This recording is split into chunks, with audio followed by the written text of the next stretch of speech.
Já ouviu falar em startups? Sabia que o governo do Estado do Espírito Santo possui um programa de fomentação e incentivo a essas empresas aqui no estado?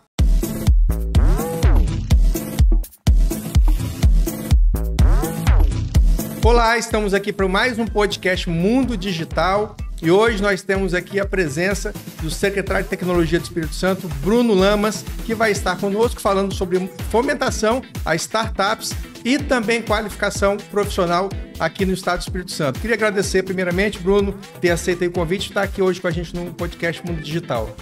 Eu que agradeço, Eduardo. Uma honra, uma alegria. Agradecer a oportunidade de falar de um tema tão importante quanto inovação e que aqui no Espírito Santo, no governo do Estado do Espírito Santo, tem um diferencial em relação aos outros estados, que na mesma secretaria nós temos educação profissional e educação em todos os níveis, na verdade, porque isso acrescenta na inovação. Não há inovação sem educação.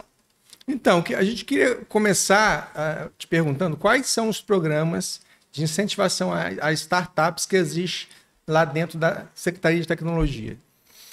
Bom, Eduardo, nós participamos em várias frentes. O ecossistema de inovação capixaba, ele possui uma nuvem robusta. Empresas, governos, instituições como Sebrae, Fins e tantas outras, a academia, a universidade, o Instituto Federal. Então, nós estamos em várias instâncias, em vários ambientes de inovação, que seja com a pesquisa, que seja com pesquisadores, como no Fins Lab. Mas os nossos programas, nós temos dentro das nossas escolas técnicas, do CET Vasco Coutinho, nós temos uma incubadora, e no CET Talmo, nós temos outra incubadora, uma em João Neiva e outra aqui em Vila Velha. Nós temos a Insight e a Prospera. Nós temos o nosso próprio programa de aceleração de startups, que é o CIDS, que na sua primeira edição ele incubou 30 startups através de um edital. Foi feito um investimento de R$100 mil em cada startup. Eles tiveram a oportunidade da mentoria, do cuidado, do acolhimento, ou seja, eles foram acelerados, foram incubados e acelerados, e o resultado é fantástico. Em 6 meses incubados, eles emitiram R$9 milhões e 700 mil de nota fiscal. Ou seja, excelente. É um investimento que funciona, sim. É uma mentoria, um cuidado que funciona. É um investimento que tem retorno. Tem retorno. E essas pessoas ficam aqui, essas empresas ficam.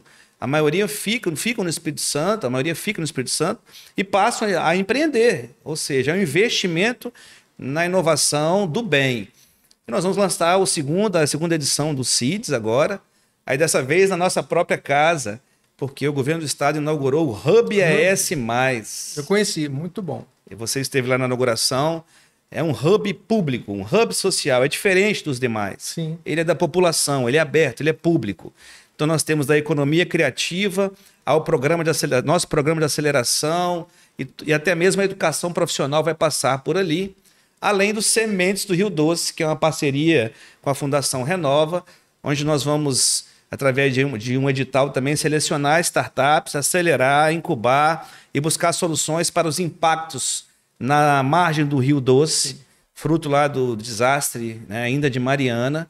E a ideia é como a inovação e as ideias inovadoras podem encontrar soluções para melhorar todo o ambiente daquela região. Não só o ambiental, também o ambiental, mas a cultura, o comércio, a indústria, o dia a dia das pessoas. Você está aí há quase 2 anos, né, à frente dessa secretaria, tem tido assim, um contato maior com essas inovações, com essas startups. Como você tem visto, quais são os maiores desafios hoje em dia de uma startup, dela começar e ela se tornar um empreendimento próspero? O primeiro passo foi a decisão de governo. O governo tomou uma decisão, o governo do estado, o governo Casa Grande tomou uma decisão de que o Espírito Santo precisa ser um governo inovador. A partir daí, nós passamos a fazer inovação para dentro, melhorando os nossos serviços, desde eliminar o papel, implantar o eDocs, até a decisão de inovar o serviço também para fora. Então, temos inovação para dentro, inovação fechada, inovação aberta, com as nossas diversas parcerias. E os maiores desafios das startups é justamente ganhar a confiança e a credibilidade do setor produtivo. É fazer com que as nossas empresas confiem e possam contratar as soluções das startups. O outro desafio é investimento inicial. Começar um negócio demanda recursos. E o Estado também encontra a solução. Eu falei agora há pouco aqui do CIDS.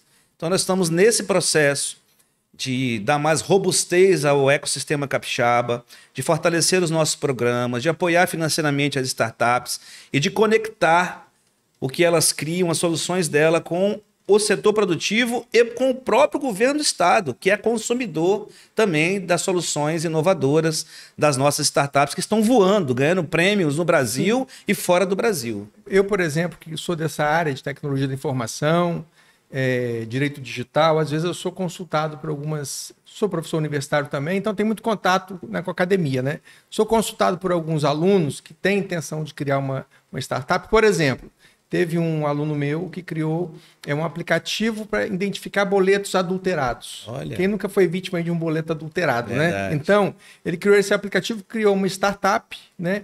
E conseguiu, ele apresentou um projeto, uma incubadora, e conseguiu, né, se inserir nessa incubadora, mas depois que ele estava incubado, ele não teve apoio, né? Por exemplo, para ele fazer negócios, né? Ele fez negócios com bancos, né? Para incorporar o motor desse aplicativo dele no sistema de segurança do banco, para não deixar adulterar boletos, né, dos bancários. Quando ele precisou, por exemplo, ele precisou criar uma firma para celebrar contratos, precisou de um contador, então não contou, né? Essa incubadora que ele se instalou, ele desistiu.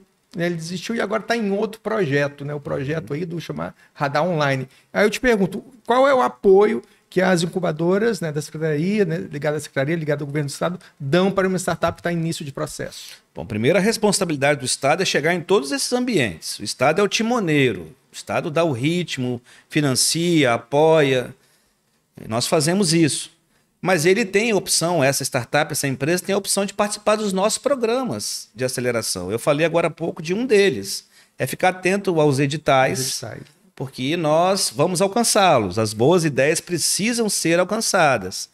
E nós temos, dentro de outros ambientes de inovação, vou citar o FindesLab, que você me perguntou como nós atuamos. Lá no FindesLab, existem pesquisadores buscando soluções para as dores da indústria capixaba. Eles são mantidos pelo governo do estado, são bolsistas da FAPES, da SECT, o governo do estado está presente aí. Existem outros ambientes dentro das academias onde o estado se faz presente também. Muitas vezes, na grande maioria das vezes, através de pesquisadores, bolsistas, fazendo inovação, estudando, pensando soluções para o comércio, para a indústria, para vários setores da economia capixaba. Além do espaço físico que é cedido, né, para uma startup que está lá incubada, e além também do network, existe, por exemplo, um incentivo financeiro, apoio para aquela empresa iniciar o seu processo de produção? Existe, dentro dos nossos programas de aceleração, nós aportamos R$100 mil em cada ideia, em cada startup selecionada através de edital. O próprio Bandes tem linhas de financiamento, de inovação. Sabemos que aqui no estado, do Espírito Santo, de forma muito organizada, recursos do gás, do petróleo, eles são investidos em inovação. Existe um corte de R$250 milhões que foram reservados para financiar ações inovadoras. Então é importante que essas empresas que foram contratadas pelo governo do estado para poder observar o ambiente de inovação, identificar oportunidades e apoiar, precisam alcançar ideias como essas, que são ideias boas, que precisam de mentoria, precisam de cuidado, de serem incubadas, né? Agora a gente vai mudar um pouquinho o assunto. Vamos falar um pouquinho do programa Qualificar? Vamos. Eu sou um admirador, né, do programa Qualificar, já disse aqui, sou professor. E Bruno, nas minhas disciplinas, todo aluno que faz durante o período letivo, faz um curso do Qualificar, eu faço o comercial antes, eu explico, eu mostro, né? Ele tem 10 pontos. Até o limite de 3 cursos. Então, quer dizer, ao longo do período letivo, ele pode ter 30 pontos na minha disciplina. Às vezes, do 100, ele só chegou a 40, 50, ele pode ir para 80. Né? Então, quer dizer, eu incentivo, eu mostro para eles, porque eu acho que esse programa Qualificar... Eu, por exemplo, eu sou admirador do EAD, de ensino à distância, porque eu comecei lá em 2004 a fazer ensino à distância, quando eu fiz um curso de Direito Digital, que aqui no Espírito Santo não tinha. E eu não tinha condições, já que era casado, não tinha condições de fazer em outro estado uma pós-graduação em Direito Digital. Então, fiz EAD, depois eu gostei do ensino EAD, fiz minha segunda graduação em EAD, gestão e tecnologia da informação. Então, eu reconheço, né, e identifico as facilidades do EAD, do ensino à distância, e o programa Qualificar, o Estado, eu não sei ao certo quanto tempo ele existe, mas assim, ele tem, às vezes, ele abre 10 mil oportunidades de uma só vez, e muitas vezes a população não sabe, desconhece e acaba não aproveitando as oportunidades. Eu queria que falasse um pouquinho mais desse programa Qualificar. Eu digo que um dos diferenciais do Espírito Santo para os demais estados é ter o eixo da educação profissional junto com a ciência e tecnologia. Em outros estados isso não acontece. Eu sou secretário de Estado de Ciência, Inovação, Tecnologia e Educação Profissional. Sim. Quando a gente fala educação profissional, eu estou me referindo ao Qualificar ES, ao programa do Estado Bolsa Técnica, ao programa do Estado Nossa Bolsa, a nossa própria Universidade Aberta Capixaba. Várias ações. Várias ações em vários níveis, né? Então, esse é um diferencial. Como falar de inovação sem falar de educação? Sim. Onde estão os talentos? Estão na academia, estão nas escolas. Então, o Espírito Santo tem esse diferencial. O Qualificar é um deles, é um programa de Estado que trabalha a autoestima da pessoa, que trabalha a qualificação da mão de obra para um Estado que é forte na indústria, forte no comércio, forte no serviço, forte no setor de rochas ornamentais, que tem agricultura forte, ou seja, que tem uma mineradora, que produz aço, que produz caixa d'água, que produz vidro, tudo isso aqui dentro do nosso Estado. Temos que qualificar a mão de obra. O Qualificar são 120 horas, 32 aulas, 70 cursos diferentes em mais de 140 polos. Estamos simultaneamente em 40 municípios por edital. Já alcançamos quase 500 mil capixabas e quase 400 mil já concluíram o curso. Pessoas que já fizeram 8, 9, 10, 12 cursos. Qual é a nossa missão? Qual é o objetivo do governo do Estado com Qualificar? Melhorar a mão de obra para que a pessoa possa buscar o trabalho, o emprego e a renda e também o empreendedorismo. Então tem muita gente que faz o Qualificar e abre o seu próprio negócio. Então vai rendo aqui as nossas homenagens aos professores do Qualificar, aos coordenadores desse grande programa que é o Qualificar ES aqui no estado do Espírito Santo. Ele tem no formato presencial? Presencial, 30 mil vagas por ano, híbrido e semipresencial. O semipresencial também são 30 mil vagas e também temos cortes, processos, editais específicos para as mulheres, né, que também é um diferencial, o Qualificar Mulher, para o turismo, que é o Qualificar Turismo. Temos o Qualificar Formação Avançada, Eduardo, que é todo ele né, feito a educação à distância, em parceria com a maior plataforma do mundo, que é a Coursera. Nós temos mais de 8 mil cursos com certificações do governo do estado e certificações do Google, de Michigan, de instituições de renome internacional.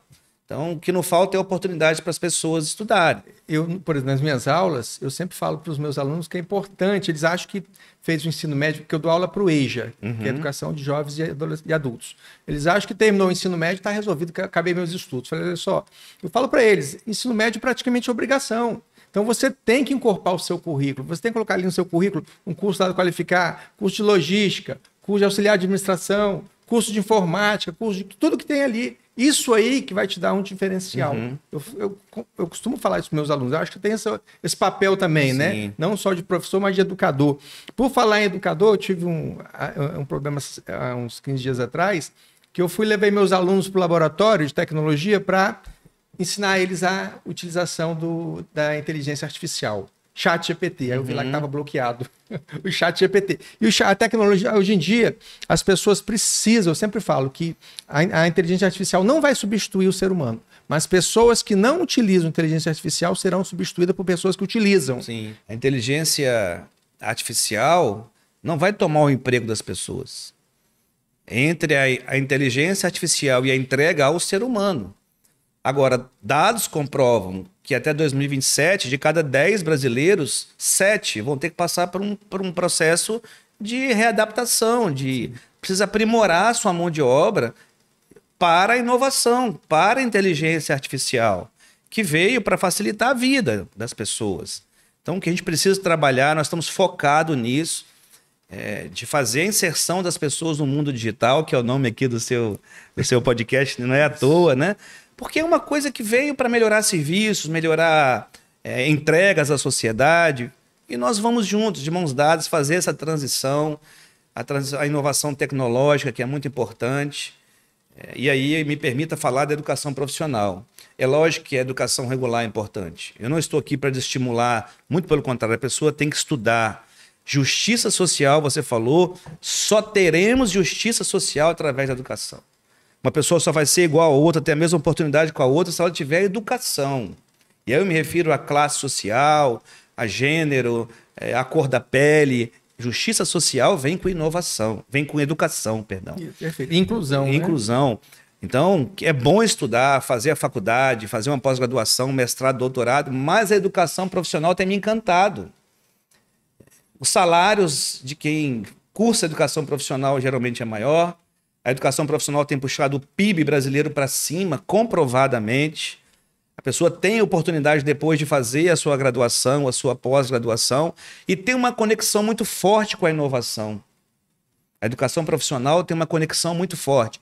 O que acontece dentro dos nossos centros técnicos, os nossos CEEDs, é algo inovador. O aluno tem um contato com o ensino, mas tem contato já no primeiro momento com o empreendedorismo, com a inovação, com uma incubadora. Não é à toa que o Estado está ampliando essa rede.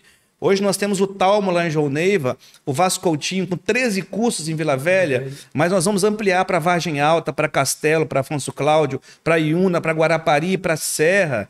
Nós temos os parceiros, o IFES é parceiro do governo do Estado, a universidade é parceira, onde tem uma unidade do IFES ou da Universidade Federal, nós chegamos em parcerias. Inclusive, Eduardo, são parceiros nossos. O Capixaba talvez não saiba. Nós temos uma universidade própria. O Espírito Santo tem uma universidade estadual. Ela só não é física. O Espírito Santo tem uma universidade pública estadual. Ela não é física.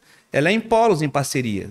Temos 28 polos em 29 cidades diferentes, quase 5 mil alunos, todos estudando pelo IFES, pela universidade, fazendo pós-graduação, fazendo mestrado, fazendo doutorado. E a gente, quando faz a seleção desses cursos, nós ouvimos o mercado, o comércio, a indústria, qual é a demanda reprimida deles para que a gente possa qualificar essa mão de obra. Então é nessa pegada que nós estamos, é assim que nós vamos fazer a transformação. Queria mais uma vez, assim, de coração, agradecer a sua presença, né? Sempre foi muito solícito, né? Quando é a primeira vez que eu te abordei, te convidei para vir aqui, e ficou só faltando a gente alinhar as agendas, né? E também, você tem outros assuntos aí, deixar já o convite aqui aberto para outras oportunidades. Tá bom, Eduardo. Eu agradeço a oportunidade, em nome do governo do Estado, que foi aberta aqui. Mais uma vez te agradecer e parabenizar pelo ser humano que você é, pelo trabalho que você presta. Você vem falando de inovação quando poucas pessoas falavam de inovação. Sim. Você vem falando de segurança cibernética, digital, enquanto poucas pessoas falavam. E não só eu, mas muitas pessoas te procuram, não só quando tem um problema, e muita gente está passando por esses problemas, mas para adquirir conhecimento. Obrigado por educar, obrigado por acreditar na educação, obrigado por contribuir com o sistema de inovação, com o ecossistema de inovação capixaba. Que Deus te abençoe, a paz de Cristo e sucesso na sua vida. Amém. Eu que agradeço. Então, depois desse bate-papo aqui super informativo com o secretário de Tecnologia, Bruno Lamas, nós vamos ficando esse podcast por aqui. E vocês podem acompanhar as outras edições do podcast no portal do Tribuna Online e nosso canal do YouTube e também nos principais tocadores de podcast. Até a próxima.